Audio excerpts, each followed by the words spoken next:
All right, let's dive right in. Today, we're going to break down the absolute core of any business. I mean, the fundamental engine that makes everything go. We're talking about profit.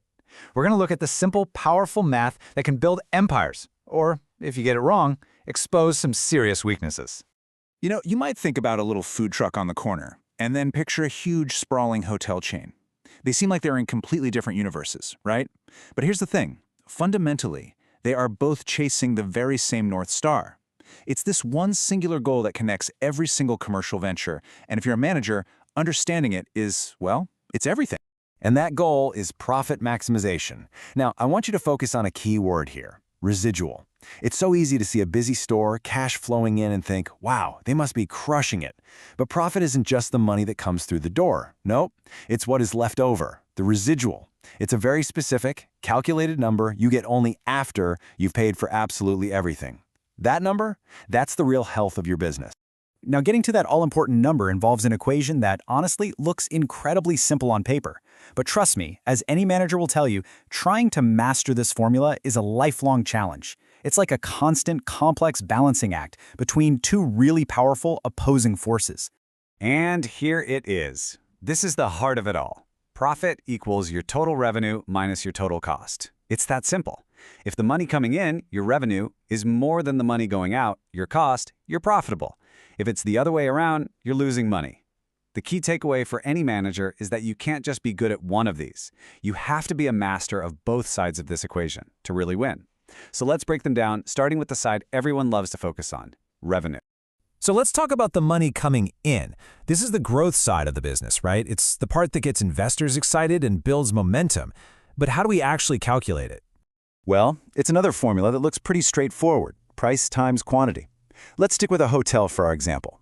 Your total revenue is simply the price of your room rate, multiplied by the number of rooms you sell, your quantity.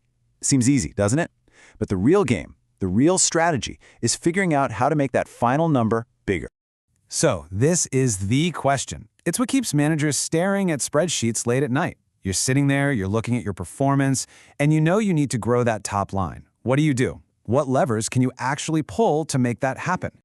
When you boil it all down, you've really got three main choices. First, you can raise your prices. Just charge more. Second, you could actually lower your prices, hoping that you'll bring in a flood of new customers. Or third, you can try to just sell more of what you've got at the current price. Now, here's the catch. Every single one of these strategies has a hidden trap. Let's start with option one, just raise the price. Seems like the easiest path to more money, right? But here's the huge risk. If your customers are sensitive to price changes, what we economists call elastic demand, that price hike might just send them running straight to your competitors. Think about it. If your go-to brand of bottled water suddenly costs $1 more, you'll probably just grab the one next to it. You could easily end up making less total revenue, even at a higher price. So what about the other two moves? Okay, let's say you lower the price. Well, now you're making a huge bet. You're counting on a massive wave of new sales to make up for the fact that you're earning less on each one. That is a really high-stakes gamble. And just increasing quantity? Well, your hotel only has a certain number of rooms. A factory can only make so many cars a day. At some point, you're going to hit a wall, a physical capacity limit. So as you can see, there's no magic button here. Every single decision on the revenue side is a strategic trade-off. Okay, so if boosting revenue is that complicated, maybe the secret to profit isn't just about making more money. Maybe it's about spending less of it. So let's flip over to the other side of that equation. Let's talk about the money going out. This is all about efficiency, discipline, and control. See, your total cost isn't just one giant blob of money. It's actually made up of two totally different kinds of expenses. You've got your fixed costs and your variable costs. And I'm telling you, for a manager, understanding the difference between these two is absolutely crucial. Fixed costs are the bills you have to pay every single month, no matter what. I mean, even if you sell absolutely nothing, you still have to pay them. Think of the rent for your building, the salaries for your management team, your insurance premium. They stay constant. Variable costs, on the other hand, are tied directly to how busy you are. Back to our hotel. For every new guest that checks in, you've got more costs for laundry, for little bars of soap, for breakfast ingredients. The more successful you are, the more customers you have, the higher your variable costs will be. So now we see the two big forces at play. You've got the revenue engine, which you're always trying to push harder, and you've got the cost factor, which you're always trying to keep under control. True profit maximization happens right there in the middle, in that delicate, constant dance between the two. And this right here brings us to what might be the single most important lesson of all. the most dangerous trap a manager can fall into. It is so easy to get obsessed with growth, right? Selling more, pushing that big revenue number higher and higher, you celebrate how busy you are.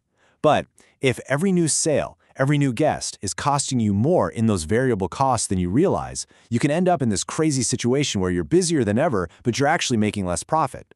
Your costs are just silently eating your success from the inside out. And that leaves us with this final question to think about. Revenue feels like growth and excitement. Cost is all about discipline and control. So which side of that coin really defines a great leader? Is it the visionary who can create explosive growth, or is it the sharp operator who can manage costs with an iron fist? The truth, of course, is that a truly great leader has to be both. The real art of management isn't just mastering one side of the equation.